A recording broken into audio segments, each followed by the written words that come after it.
Mga kababayan, ngayong araw po ng Martes, October 21 na po, 2025, aalamin po natin kung may panibagong banta ng bagyo ang mabubuo sa mga susunod po na mga araw. Aalamin din po natin ang weather system na nakakaapekto ngayon sa malaking bahagi ho ng Luzon, Visayas at Mindanao. Bago ho tayo magpatuloy ay malaking bagay kung ilalike nyo yung video natin bilang pagsuporta at para din po tumaas ang engagement natin at makaabot ang update natin sa malaking bahagi ho ng Luzon, Visayas at Mindanao. So bago natin tingnan ang ating live weather forecast, tignan muna natin yung nilabas ng Pag-asa ng Tropical Cyclone Threat Potential. So meron tayong dalawang week dito, week 1 at week 2. Sa week 1 ho natin, ipapakita ko sa inyo sa inilabas po ng Pag-asa nagsimula kahapon, October 20 hanggang October 26. Sa pagitan po ng mga araw na yan, sa petsa na yan, wala po tayong namomonitor na panibagong low pressure area o banta po ng bagyo na mabubuo. So asahan natin ang magandang panahon between October 20, kahapon ho yan, hanggang sa October 26. So pagdating naman po ng week 2, magsisimula naman yan October 27 hanggang November 2. Sa pagitan ho ng petsa na yan, meron po tayong namomonitor at nakikita na low chance na LPA na maging isang ganap po na tropical depression. Pero tulad ng aking sinasabi, kapag nasa low chance naman ang banta ng sama ng panahon, mas mataas ang chance nito na malusaw kapag mas malayo siya sa ating Philippine Area of Responsibility. Pero siyempre patuloy pa rin natin i-monitor at ipapaalala ko may mga pagbabago pa rin or senaryo na pwedeng mangyari kahit meron pong banta ng sama ng panahon na malayo po sa ating bansa. Tara silipin po natin, kaibigan, yung tinatawag natin na live weather forecast. Ipapakita ko sa inyo mabuti na meron din tayong mga minomonitor na mga cloud cluster. So kung makikita nyo ho, no, ay nakalabas na ng Philippine Area of Responsibility ang Bagyong Ramil. Actually kahapon pa yung nakalabas at yung traffic extension ng kanyang hangin ay wala naman ng direktang epekto sa kanlurang bahagi ng ating bansa. At ngayon, nakalabas na ng parang Bagyong Ramil, bumalik naman ang epekto ng easterlies or yung malinsangan or mainit na hangin na nanggagaling po sa may karagatang Pasipiko. So kung makikita nyo, yung hangin po na yan na tumatama dyan sa Visayas, dyan sa Luzon, ay tinatawag po natin na easterlies. Kung may napapansin kayo isang kumpul ng kaulapan dito, dyan sa may taas ng extreme northern Luzon, yan ay banta din po ng posibleng maging low pressure area pero masyado pa yung malayo.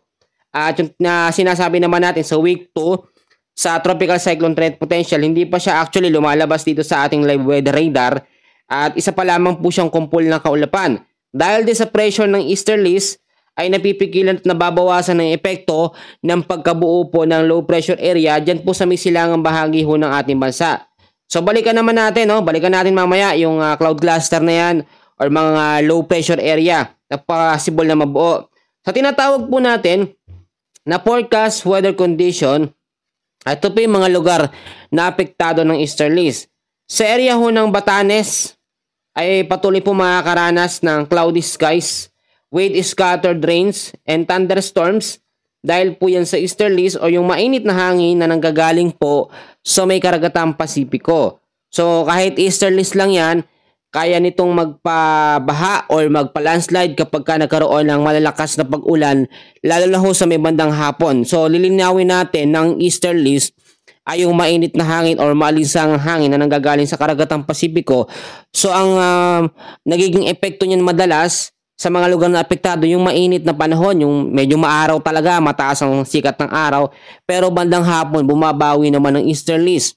At yung mga epekto ng init ng hangin na dulot ng easterlies ay nagiging mga thunderstorms bandang hapon.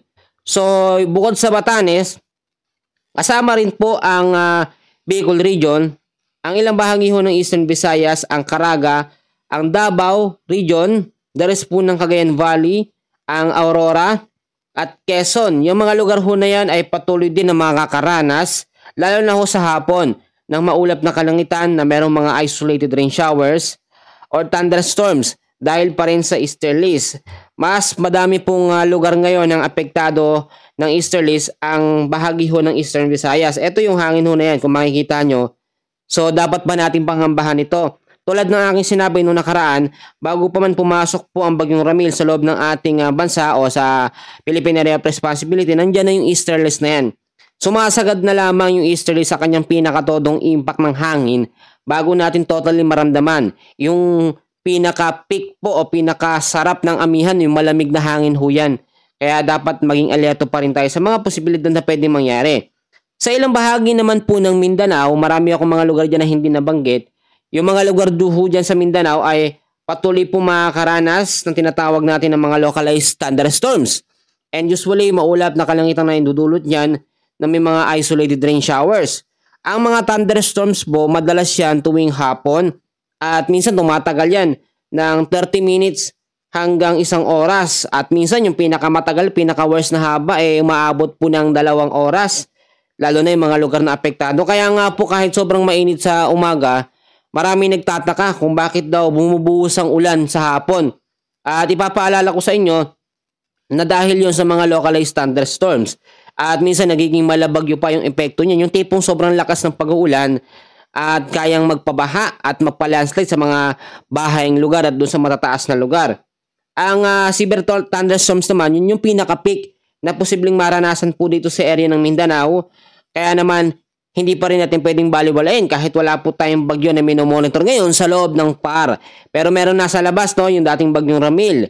At kung makikita nyo naman, yung Bagyong Ramil, wala na, medyo malayo na to. So hindi na ba natin ito dapat isipin at alalahanin pa? Actually, para sa akin, wag na natin masyadong isipin pa yung Bagyong Ramil kasi wala na yan palayo na yan. Ngayon, ang ating i-monitor at bantayan ay yung possible po na cloud cluster, kumpol ng kaulapan na mabubuo dito po sa may bandang silangan ng Mindanao. Kung napapansin nyo, nagkakaroon na ho ng sirkulasyon ng hangin dito po sa may bandang silangan po ng Mindanao. And ipag-pray natin na wag yan matuloy bilang isang low pressure area. Pero huwag kayong mag-alala, no? Inaasahan naman bago po matapos ang buwan ng Oktubre, may chance tayo na wala na tayong makitang bagyo. At kung mabuo man yung low chance na LPA na ating nakikita sa ating tropical cyclone threat potential, ay possible sa first week pa ng November yan mabuo. At pagpasok po ng November, sa pagkatala ng pag-asa hanggang December, 1 hanggang 2 bagyo lang, no? Per month yan, November at December. So yung 2 possible na bagyo nun, 1 hanggang 2, hindi ho yun nakikitaan ngayon na magiging malakas. Tulad na aking sinabi, sa Bagyong Ramil, napansin nyo, hindi siya pumalo into severe tropical storm, hindi rin naging typhoon, at hindi rin po naging super typhoon category, which is yun po yung pinaka-safe na pwedeng mangyari sa atin na kahit may tumamang bagyo sa ating kalupaan ay hindi siya magkakaroon ng malakas na impact. Doon yung mga kababayan naman natin na binaha po dyan sa ilang bahagi ng Luzon, marami tayong nakitang update dyan, mga kababayan talaga natin sobrang binha. May problema kasi sa drainage. Minsan kasi kahit mahinang pag-uulan lamang, wala pong dinadaluyan yung tubig, no, na galing sa ulan. Kaya nagtataka sila bakit daw mahina lang yung ulan pero sobrang lakas ng pagbabaha. Kaya nga laging kong pinapaalala sa bandang dulo ng video, kailangan natin maglinis. Linisin natin yung mga basura, mga plastic para hindi ho bumabara sa mga kanal. Para mabilis yung flow ng tubig at hindi po may stuck lamang. At muli kong ipapaalala na ito pong possible na low chance na LP na mabubuo po sa week 2 ng tropical cyclone threat potential natin hanggang sa November 2. Diyan po natin yan oobserbahan. Possible naman na hindi yan magiging malakas.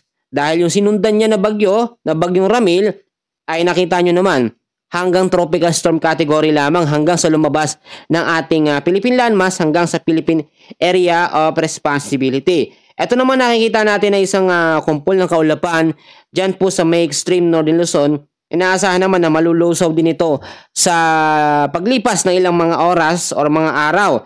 Dahil nandiyan ang pwesto na tinatawag ho natin na northeasterly wind flow o yung mahinang amihan. Ang mahinang amihan po ay minsan nagdudulot din niya ng mga pag-uulan at nakakaranas din tayo minsan ng mga pagbabaha lalo na kapag nagtuloy-tuloy. So maging alerto at maging handa rin po tayo sa mga posibilidad po na pwedeng mangyari. So ngayon, saglitin ko muna. Meron kasi tayo naging update po sa nangyaring lindol kahapon dyan po sa may Davao Oriental na umabot po sa 5.7 na magnitude. Yun po dulot po ng aftershocks na naganap po, no, nung nakaraang linggo. Nakita nyo naman noong October 10. At ngayon nararanasan po yung mga aftershocks na yan na umabot po ng may lalim na 10 kilometro. Yung kahapon ho, 5.7 yun. So tulad ng aking sinasabi, nakalabas na ang bagyo, bumabalik naman ang epekto ngayon ng lindol at nararanasan natin yan. At lagi kong sinasabi sa inyo, mahina man yung lindol, dapat pa rin tayong maging alerto dahil minsan yung mga aftershocks, yan po ang nadudulot ng pinsala. Kasi bumugso na yung malakas na lindol ng mga nakaraang linggo eh. Yung aftershocks minsan yung natitira o mahihina na lamang pero kaya pa rin yan makapaminsala. So dapat maging alerto po tayo. Ngayon din, bago natin tapusin yung update sa banta po ng bagyo o sa ating lagay ng panahon ngayong araw ng Martes, pinapayuhan din po ang mga kananayan, lahat po tayo sa banta po ng mabilisang pagkalat ng influenza o yung flu outbreak. Yung mga nilalagnat ngayon, yung mga anak natin, mga pamangkin, grabe ho, sunod-sunod ho ngayon. Kaya nga sinasabi ko, lalo na yung mga lugar na dinaanan po ng Bagyong Ramil, maglinis tayo ng kapaligiran natin. Yung klima ng panahon o yung lamig ng panahon o yung tubig na dinudulot po ng Bagyong Ramil, kapag nabasa ka niyan, kahit sabihin mo konti lalo na kapag kasabad ng ulo, makakaramdam ka kagad ng hindi magandang pakiramdam. Dahil nga rin sa panahon natin, kaya po nauuso ngayon yung mga sakit. So yung mga anak naman natin, yung mga pamangkin, no, ay iwas natin sa maraming mga tao. Kung kailangan, mas maganda mag-face mask para ho hindi basta-basta dapuan po ng sakit. Meron din po tayo naging breaking news.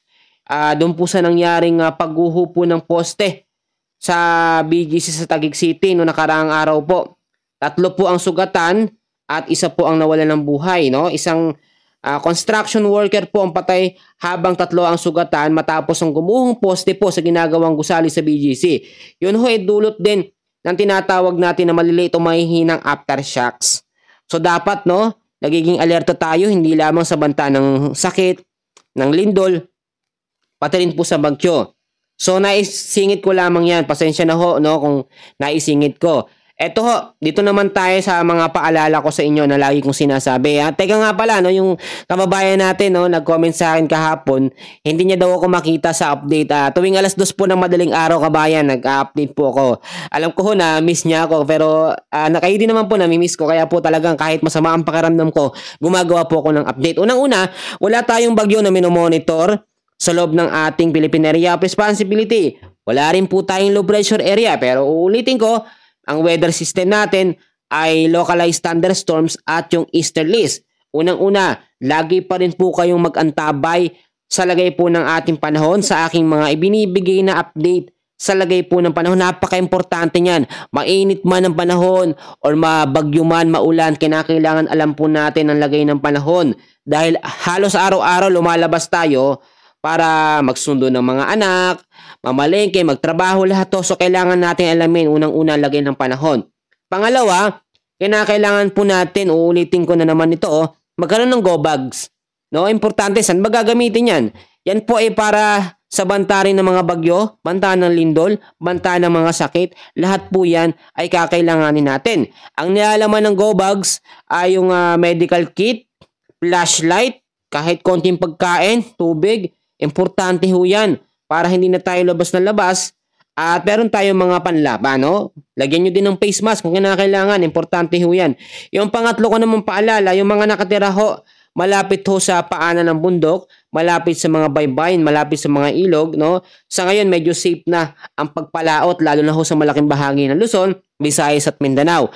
Wala po tayong nakataas na warning signal sa mga lugar po ngayon at wala rin tayong nakataas na pagtaas ng alon. Kaya safe po pumalaot ngayon. Yung mga papalaot po ngayong umaga ng Martes, mag-ingat po kayo at mag-pray kayo para din sa safety at sa dami ng mahuhuling isda. Importante ho yan. At yung mga nakatira malapit sa paanan ng bundok, lalo na ho dito sa Eastern Visayas, kasi yung easterlies halos dyan po tumatama, Eastern Visayas, dyan sa Luzon naman medyo mahina na yung naging epekto. Bandang North Luzon, humihina yung epekto ng easterlies. At bandang extreme northern Luzon naman, doon nagkakaroon ulit ng paglakas.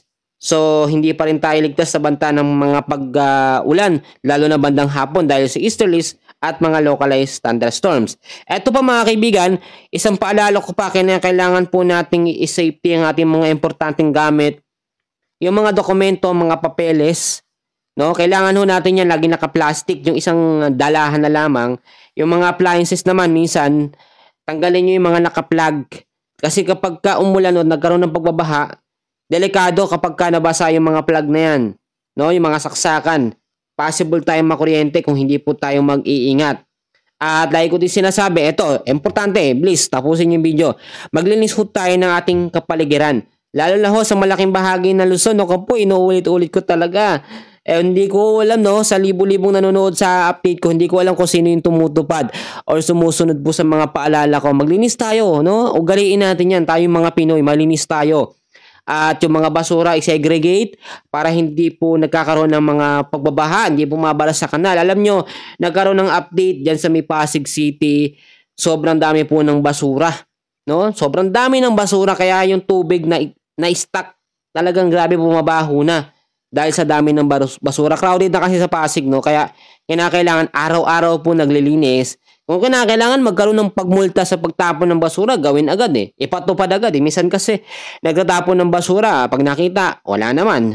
So okay lang, parang ganun. Pero tayo bilang mamamayang Pilipino ng ating lugar, maging responsable po tayo. At ito pa, dagdag ko rin na paalala mga kaibigan, kinakailangan po natin manalangin sa Panginoon at tininig ng Panginoon ang ating kahilingan, ang ating panalangin dito sa Bagyong Ramil. Dahil kahit tumama ito sa ilang bahagi ng Central at Luzon, ay nakita naman natin hindi ganoon naging malakas yung epekto. Nasa tropical storm category lang. So good news yan dahil ngayon po ay wala naman tayo na monitor na panibagong sama ng panahon or banta ng bagyong papasok sa loob ng ating area.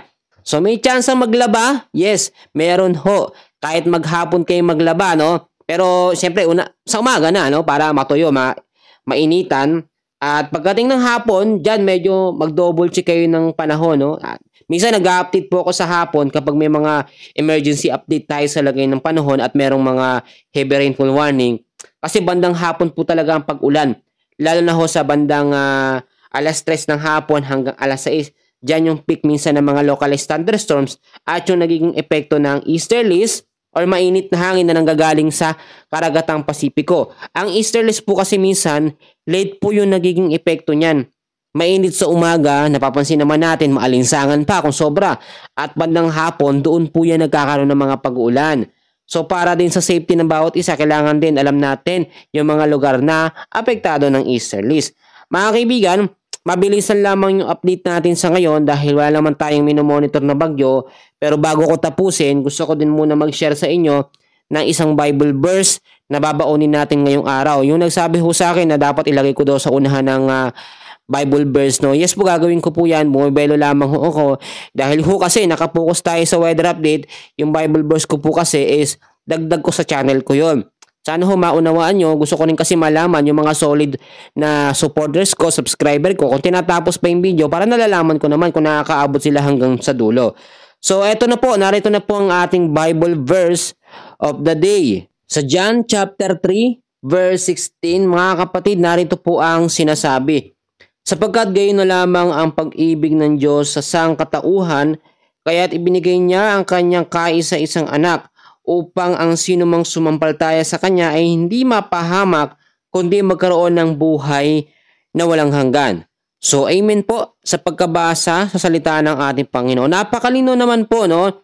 Ang tinutukoy dito ng Diyos na kanyang kaisa-isang anak ay walang iba kundi ang ating Panginoong Hesus.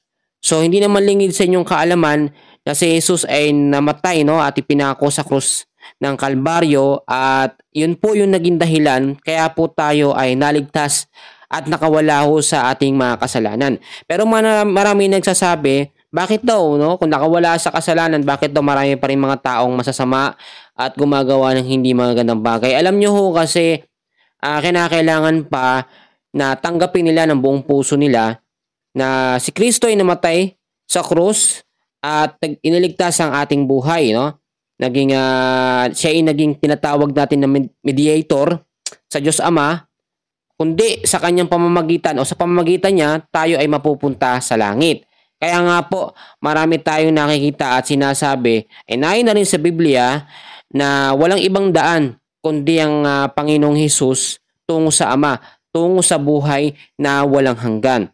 Alam nyo, napaka-importante po talaga ng pag-ibig ng Diyos sa atin. Alam nyo, lahat po tayo makasalanan at wala hong nakaabot sa kaluwalhatian ng Panginoon. Lahat po nagkasala, walang matuwid, walang perpekto. Kaya yung nagsasabi na sila ay perfect, hindi ho nagkakamali, hindi ho totoo yun. Tanging Diyos lamang ang perpekto, no? Tanging si Jesus. At marami tayong nakikita dito na yung ginawa ng Diyos na ibinigay niya ang kanyang kaisa-isang anak na si Jesus upang sino man sumampalataya ay maligtas at mabigyan ng buhay na walang hanggan. So yung assurance po kasi natin dito na magkakaroon tayo ng buhay na walang hanggan kapag tinanggap natin bilang ating Diyos at tagapagligtas ang ating Panginoong Hesus. Yun po yung isang susi. Kung natatandaan po ninyo at kung pamilyar kayo sa kasama ni Jesus sa krus na ipinako, yung magnanakaw na kasama niya na nakapako, yun ho sobrang makasalanan na tao. Pero sinabi ng magnanakaw na dalhin siya, o Panginoon, isama mo ko sa iyong paraiso. At instantly, sinabi ng Panginoong Diyos, ngayon din isasama kita sa paraiso. So makasalanan ng tao yun. Paano siya naligtas? No? Alam nyo, hindi po sa kanyang mga gawa. Kasi kung magbabase lamang tayo sa ating gawa o sa mga mabubuting gawa natin, madali lang pala ang kaligtasan. No? Magbigay ka lang ng pera or gumawa ka lamang ng mabuti sa iyong kapwa, maliligtas ka na. Pero hindi po yun kasi. Ang requirements po kasi ng Panginoon ay aminin natin, no, na tayo makasalanan at ipahayag ng ating mga bibig na ang Panginoong Hesus ay Diyos at siya'y namatay sa krus ng Kalbaryo para sa ating mga kasalanan. So sana ho, kahit papaano sa ating short Bible update, Bible verse ngayong araw po ng Martes, ay nabigyan ko kayo ng salita ng ating Panginoon. Hindi man ako ganoon kagaling, pero alam ko, meron pong mga kwarto para sa improvement. Hayaan nyo pong ma-improve ko ang aking pagbabahagi ng salita ng Panginoon sa inyo. At gayon din sa pagbibigay ng weather update. Sa update natin sa lagay ng panahon, nasa unahan. At ito naman sa dulo, ang ating Bible verse ngayong araw ng Martes. Maraming salamat at God bless po sa inyong lahat.